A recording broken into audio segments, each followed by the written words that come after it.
Hello అండి, కొత్త వాళ్ళు కూడా ఈజీగా స్టిచ్ చేసుకోగలిగే నెక్ డిజైన్ ఇది. దీనికోసం మనం ముందుగా బక్రం పీస్ని కావాల్సిన షేప్లో కట్ చేసుకొని క్లాత్ పైన పెట్టి ఐరన్ చేసి ఇలా స్టిచ్ చేసి పెట్టుకోవాలి. దీనికోసం మనం ముందుగా కట్ చేసి పెట్టుకున్న బ్లౌజ్ బ్యాక్ పార్ట్కి లైనింగ్ పార్ట్ని జాయిన్ చేసి దానిపైన మనం కట్ చేసి పెట్టుకున్న ఈ బక్రం డిజైన్ని సెంటర్లో ఈ విధంగా పెట్టి ఇక్కడ చూపిస్తున్న విధంగా బక్రం ఎడ్జ్లో స్టిచ్ పడేలాగా ఇలా అటాచ్ చేసుకోవాలి.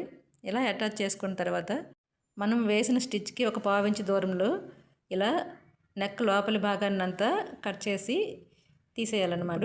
నెక్ రౌండ్ తిరిగే చోట ఇలా అక్కడక్కడ కట్స్ పెట్టుకొని ఈ నెక్ డిజైన్ని మెయిన్ ఫ్యాబ్రిక్ వైపు ఫోల్డ్ చేసుకోవాలి.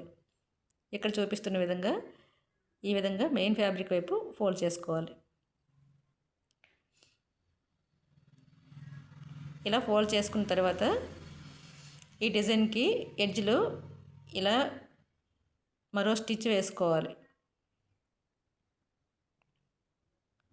మెయిన్ ఫ్యాబ్రిక్ని ఈ డిజైన్ని కలుపుతూ ఇలా ఎడ్జ్లో స్టిచ్ వేసుకోవాలి.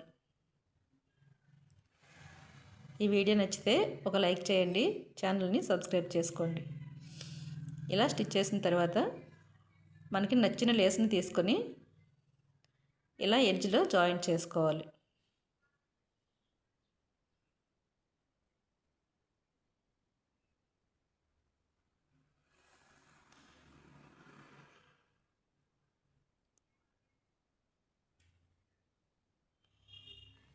ఇంతేనండి. కొత్తగా నేర్చుకున్న వాళ్ళు కూడా ఈ డిజైన్ని ఈజీగా కట్ చేసి స్టిచ్ చేసుకోవచ్చు.